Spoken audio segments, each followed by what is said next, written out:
It's time for the Brouhaha Sports Show. Brouhaha Sports with award-winning sports writer Dale McKee and co-host Marshall Wood. Talking sports with the legends of the game and famous sports personalities. Brouhaha!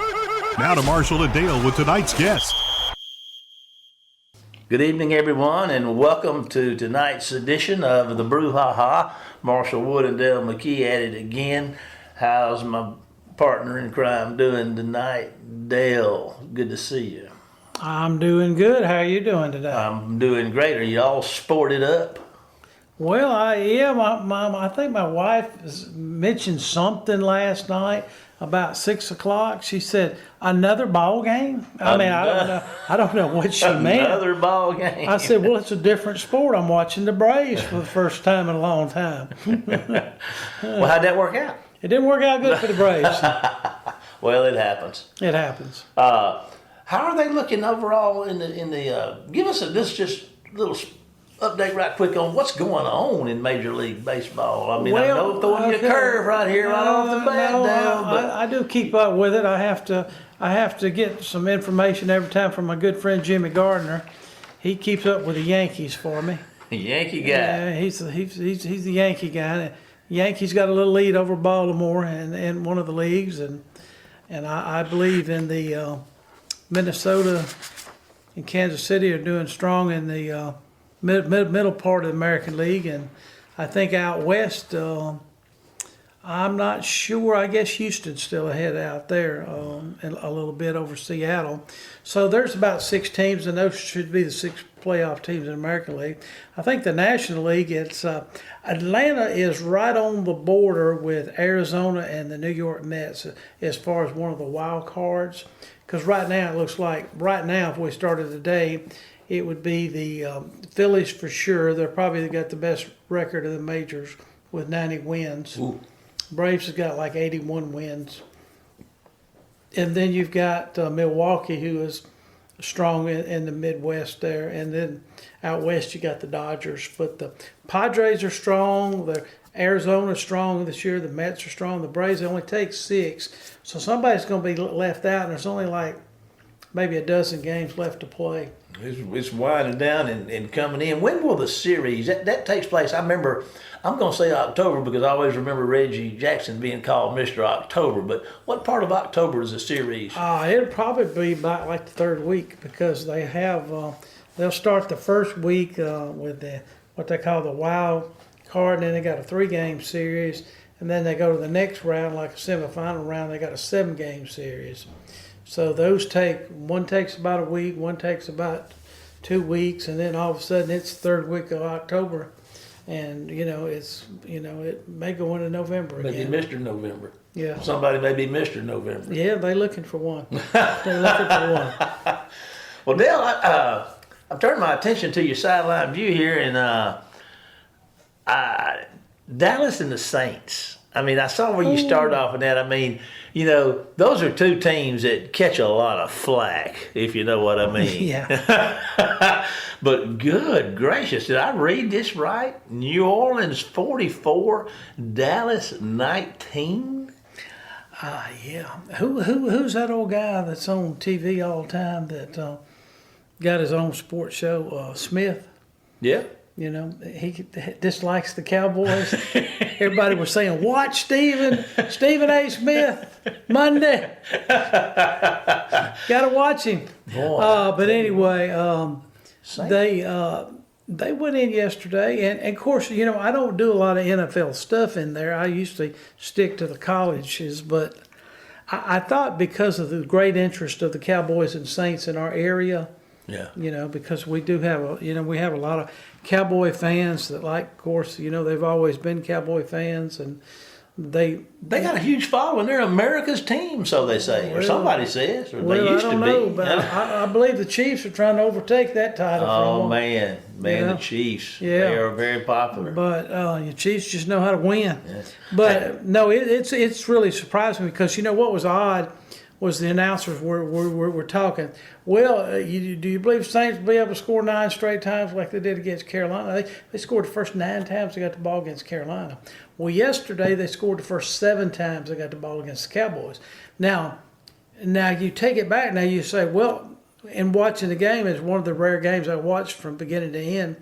But the Cowboys scored the first 5 times. The problem was that the Saints, the first 5 times they got the ball, they scored touchdowns.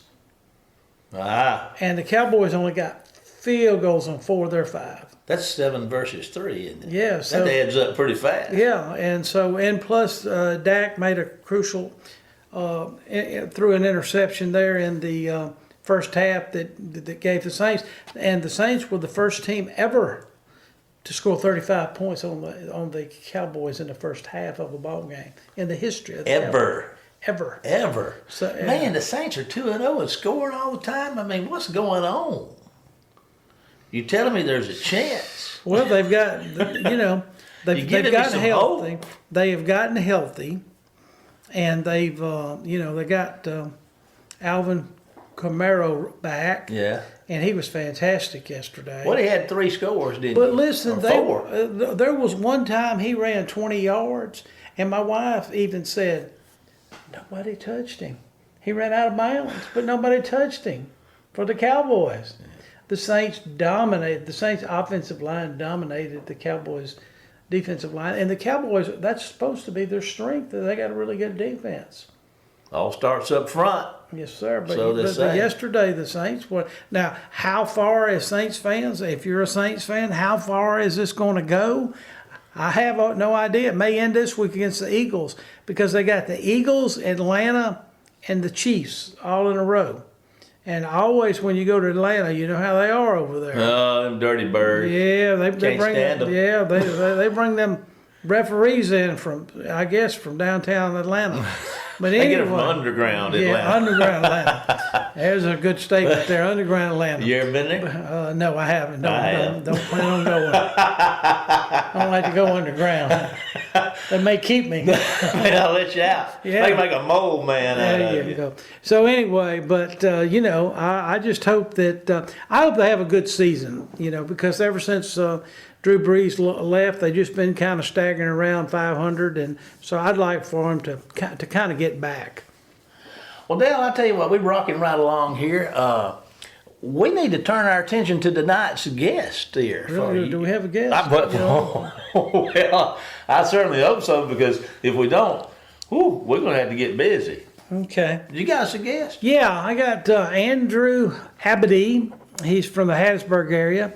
They have a little paper, the Pine Belt Sports, who is kind of and he is a USM correspondent for the Pine Belt Sports. Pine Belt Sports goes into Lamar, and they have a Petal paper and a Lamar paper and a Hattiesburg paper all combined into one. He's been with us before, has he not? He has. He's been with us a couple times, and he's been following the Eagles for several years. Yeah. And he probably knows them as well as anybody. Well, good deal. Well, you usually round up folks that know what's going on. So let's take a break to hear from our sponsor, and we'll be back with tonight's guest. Now, I'm going to ask you, Andrew, how you say that last one? Abadie. Abadie. We'll be back with Andrew Abadie right after this commercial break. See you then.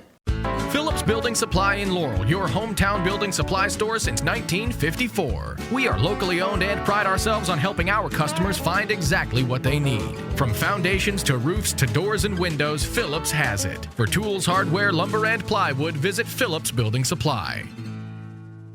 Welcome to the show, Andrew. Andrew, how are you today? You doing good? Yeah, I'm making it. It's the start of a new week, so trying to get everything rolling in my brain again. There you go. Now, we've kind of introduced you about you working for Pine Belt Sports and that area down there, and you cover a lot of that area, whether it's high school football or college football. But let's just stray for just a minute, and do you have any information on the Hattiesburg Oak Grove game from Friday night? That must have been a pretty good battle over there with all the elite players that both of those teams have on their teams. Yeah, it was. It was kind of a surprising game in the sense of I thought Hattiesburg had probably its best chance in the last 2 years to beat Oak Grove, but I mean despite what the final score said, I mean they pretty much dominated the Warriors. for basically 3.5 quarters. I kind of have the feeling Hattiesburg might have the best defense in the state heading into that fourth quarter. They hadn't given up a touchdown yet, and Oak Grove is they're still a very good team. You can't knock them down in any way, but they made a comeback towards the end. But Hattiesburg basically had full control of that game, and my favorite quote of the night was the Hattiesburg players had said it's the last time that they're going to be the underdog for the rest of the year, and that's a pretty fair assessment. I mean, I think they have solidified themselves as at least a true favorite for the Class 6A title. They definitely have. All right, switching down the street a little bit, down to Hardy Street. Let's talk about the Golden Eagles. The Golden Eagles started out like fire the other night, but in the end, I think I just think South Florida was a lot better team to the Golden Eagles on this night. Yeah, it feels like the theme of this year is just so many self-inflicted wounds. I still believe that they're actually a good team, or better than what their record might say. I do believe this is the most talented roster in Hall's tenure, but at the end of the day, some of the things that they have to remedy are coaching things. Committing penalties on 3rd and long, that killed them a few times against USF. Being able to make adjustments. I mean, there was a point where they went on 3 straight 3-and-outs after jumping out to 14-0. One of the big problems for them is, and it's been kind of a major problem for them all year, is their defense has just been on the field way too long, and that was definitely the case against USF, especially in the second half. I think USF had the ball for 7 or 8 more minutes. I mean, they defense was on the field for 81 snaps, and that's a good defense. And I really do think USF wore them down. You could really just see that in the rushing yards total. But at the same time, I do think there were good things, but it's just a matter of can they remedy them? And in my mind, this was a game that they were going to lose. I think the moment of truth is going to be this week against Jacksonville State, and we'll have to wait and see. But that game went about. The end result was what I expected. I thought they would be in it, but USF would kind of pull away at some point. Didn't see them jumping out to the quick start, but so far things have gone how I kind of expected the beginning of the season to go. Well, you went back to them self-destructing. I just know that there was one crucial play there at one time. I think South Florida, they had a 3rd and long, and it seemed like that one of the defensive backs for the Eagles hit one of their I don't know if it was a receiver or a running back out of bounds there early in the first half, and then all of a sudden South Florida gets 15 more yards, keeps the driver down, alive, and goes down and score. And it seems like they are doing a lot of self-destruction. But what about the running game? I mean, I know that Tate had a couple good passes there in the first quarter, and one of them was on a trick play, but they seem to go down there, but just the running game seems like even though the stats may show a little bit different. I know they had a lot of lost yardage with sacks and everything, but do they have an elite runner this year like they have the last 2 or 3 years? I would say that having the elite runner, no, but heading into the South Florida game, I had harped on the fact that they need to get this run game going because it's one of the reasons why their defense has been on the field and their drives have stalled out. And, for those first 2 drives, the run game was working. And the run game was better this game than what it has been. But, and another thing to kind of note about the run game, they they run a lot of screens, and that's kind of an extension of their run game. So that kind of, there's a little bit of a discrepancy there because they did have a few screenplays that worked, but you're right. It needs to be more consistent. And at least this time you saw it work better. I mean, at least they were getting some decent runs in, but again, it needs to be a lot more consistent. And that's still something that they have to remedy. I do think the offensive line was better in terms of run blocking, at least in the first half, and Drew Clark was really finally hitting the holes. But, one of the reasons the run game was better was because they brought in Ethan Crawford, who has been, through fall camp, if he's back there, the run game seemed to open up in the scrimmages. And, he's a dual threat guy. He opens up the RPO for you a lot better than it does the Tate Rodemaker. But, they brought him in, and we're thinking, they're going with him because, they're trying to get a spark. But in reality, Tate Rodemaker had rolled his ankle, and Ethan Crawford was in there as kind of a true backup, and he ended up getting hurt. So the one guy who really sparked your run game might not play this week. Oh, well. Perfect. So, like I said, is every game crucial? Is there a win total that they have to establish for Will Hall to be secure in his job? I'm not saying he's not secure, but there's always the rumbling from the fans. But is there a set number of wins that he might need to achieve this year, or this team that may achieve for him? I'll kind of flip it to you like this. I think if they get 3 or under, you could see a change this year. But Jeremy McClain has historically, he's never fired somebody mid-season. He does not want to pay a buyout, and frankly, I do agree with that. Thinking, why waste money on a season that might be doomed already? Will Hall does have a year left on his contract. But, I don't think there's a specific number. I think he's handling this like they did with Jay Ladner in basketball a few years ago. With my understanding was when Jay was really on the hot seat, it was expressed to him that we just need to see improvement, and you and I will both know what that looks like. That was the conversation Jay had told me that him and Jeremy had, and I think that's the very similar approach Jeremy's taking. But again, this is football. There's way more money at stake. So we'll see. But I think 3 or less, and they would probably have to make a change. But, if they get 5 wins and they're, 20 points away from being a 7 or 8 win team, I think he sticks around. And, something else to kind of note, yes, it's year 4, but year 1 for Will Hall was such a wash because they had 60 scholarship players by the end of the season. I mean, he had a really unfair uphill battle. But at the same time, fans who have said, you can't be losing by 20-plus points at home in year 4, there's some merit to that. So it's pretty much going to be a wait and see. But I could safely say there's not going to be a change that season. Well, I thought the first 2 or 3 years he was under the gun a little bit, not under the gun, him personally, but he was at a disadvantage because, the NCAA's got the rule about graduation rates. They were supposedly having to keep several of their players just to keep up with the graduation rate. They didn't want to bomb out on that.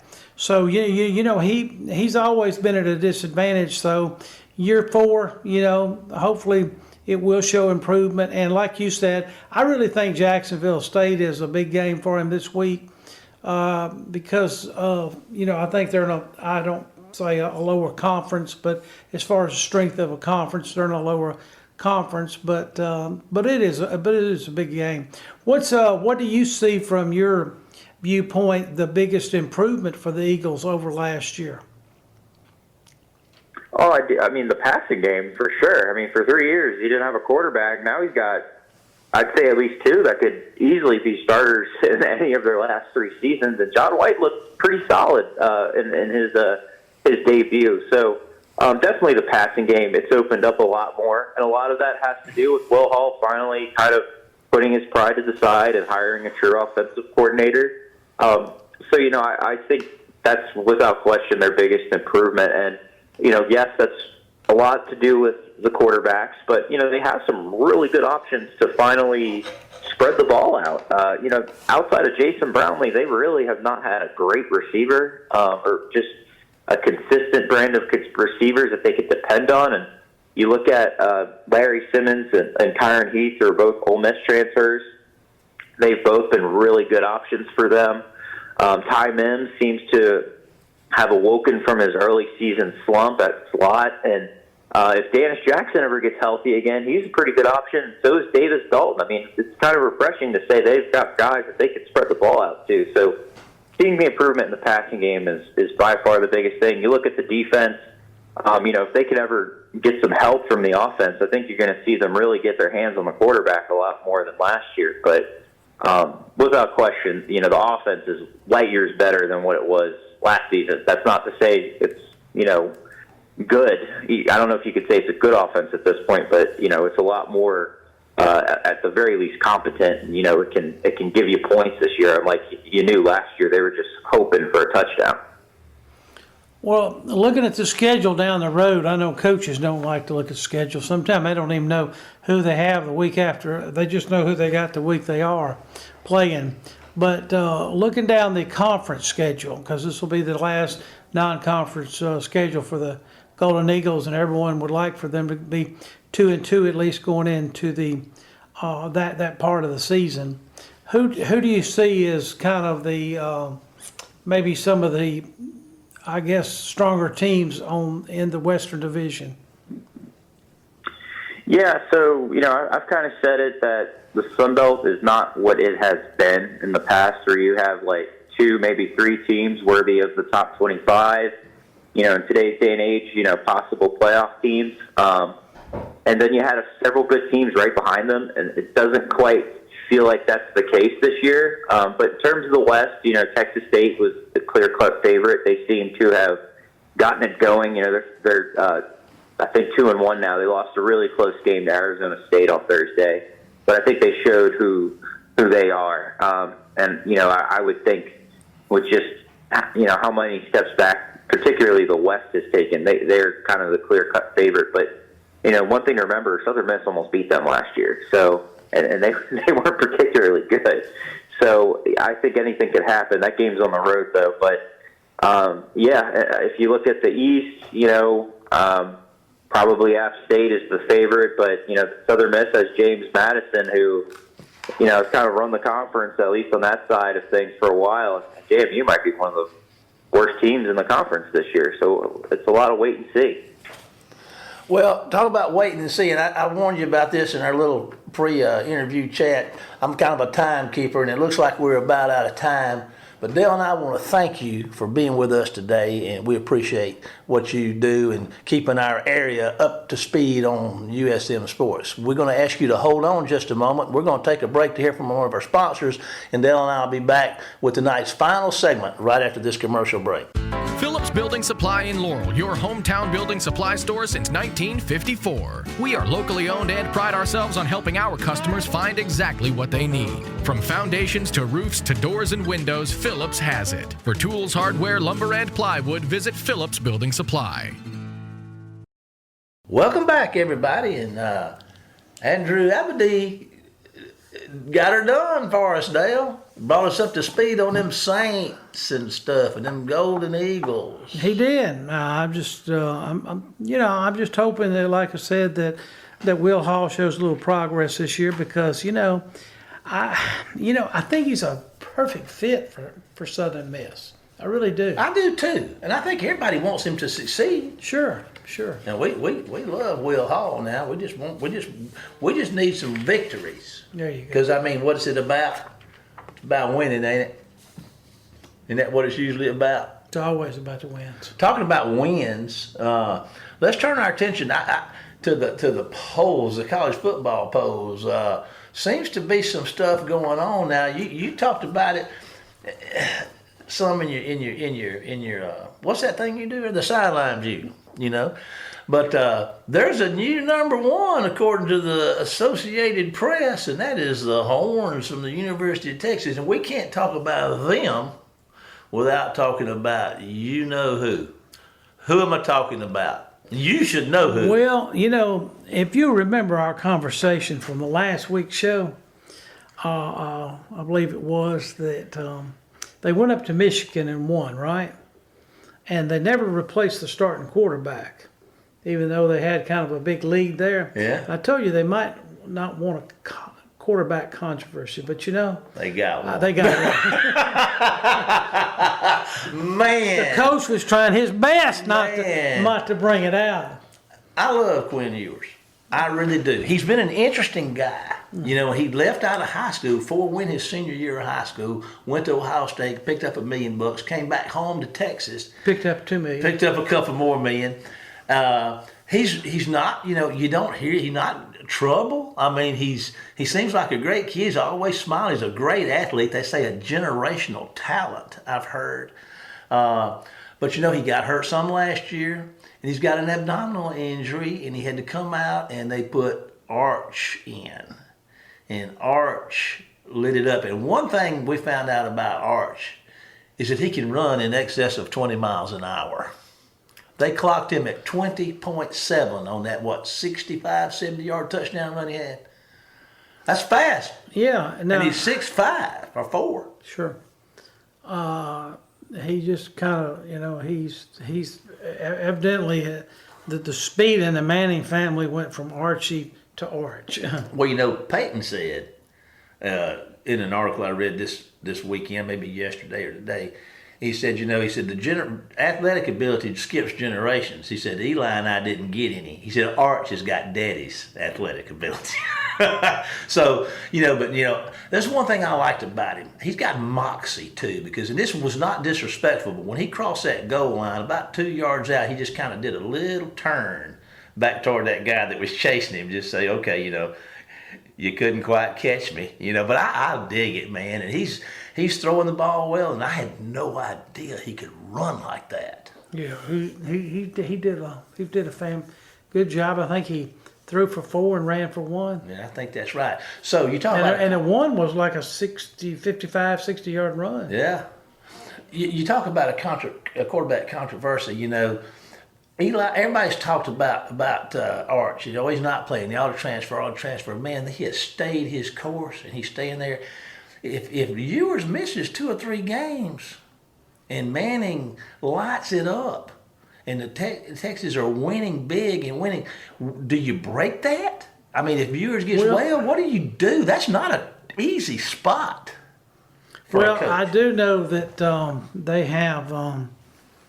It's gonna be odd. I was watching a little bit of their replay, and they actually showed Archie's first touchdown in college.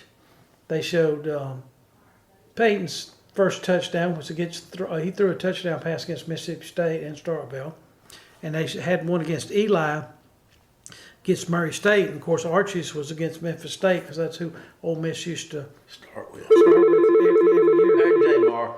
J. Mark, Bless his heart. please. All right. Okay.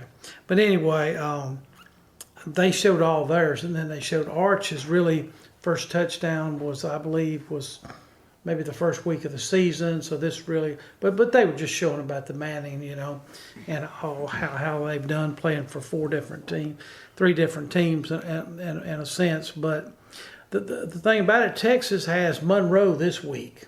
Monroe hadn't had a winning season since 1981. Archie's going to have some good estate. Even though they are 2-0 this year. Yeah. They beat Jackson State, and they beat UAB, which surprised me. They beat UAB by 3 or 4 touchdowns, so which really surprised me. So they've got a little better team, but when you go to Texas, but the following week they open up their SEC play against Mississippi State. Hey. So I'm sure that Arch will play this week. From what I've been reading, that the other quarterback, he hurt his hand throwing the ball. It looked like he hit on the helmet. But then in a later series, he just went down on the field. He just went down. Yeah. And so, but in that game too, let me bring up a Mississippi connection to the game, which is not a big one. Has nothing to do with Texas in a sense. But Lumberton, Mississippi, little running back out of Jones Junior College, Robert Henry Jr., he scored on a 60-yard run. He outraced all the Longhorns to the end zone. Do it, Robert Henry Jr. Yes, sir. And JC Bobcat out there, buddy. JC Bobcat. Making his presence known. So anyway, so there was a little,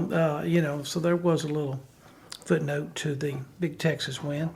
I want to throw a little footnote on our show tonight as we get ready to go out. This AP Top 10. I want you to listen to this Top 10, and I want you to count the SEC schools. Okay. Number 1, Texas. Number 2, Georgia. Number 3, Ohio State. Number 4, Alabama. Number 5, Ole Miss. And number 6, Tennessee. 7, Missouri. 8, Miami of Florida. 9, Oregon, and 10, Penn State. How many SEC schools is that, Dale? Well, if you take Ohio State out at number 3, the SEC's got 6 of the top 7. That's amazing, isn't it? It is. And of course, they'll cannibalize themselves, but when it all starts out, you know where the power is. The power is in the Southeastern Conference. Well, listen, baby. I looked at Georgia's schedule. They have got a terrible schedule. They have to go to, if you look at that top 10, okay, they've got to go to Alabama in 2 weeks. They've got to go to Texas in October, and they got to go to Ole Miss in November. Well, I tell you what, they got an opportunity to put a seal on that number 1, don't they? Just give me a chance. That's what. Just give me a chance. I'm sure Kirby Smart and his bunch will represent themselves. You know, they're going to be ambushed at one of those 3 places. Hopefully it's in Mississippi. Yeah, let's hope so. Folks, that brings us, we're about out of time tonight. I want to remind you that you can follow us on Facebook at the Brouhaha, and all of our shows are archived where you can listen to them on demand at our YouTube channel, the Brouhaha. We'd like to thank our guests for being with us tonight, you for listening. But Dale, it's time to say goodbye, Dale. Goodbye, Dale. We'll see you next week for more of the Brouhaha. Get us out of here, Jamie. You've been listening to the Brouhaha with Dale McKee and Marshall Wood. Heard Tuesday evening, 6 p.m. on WABO. For more of the Brouhaha, follow us during the week on Facebook and WABO.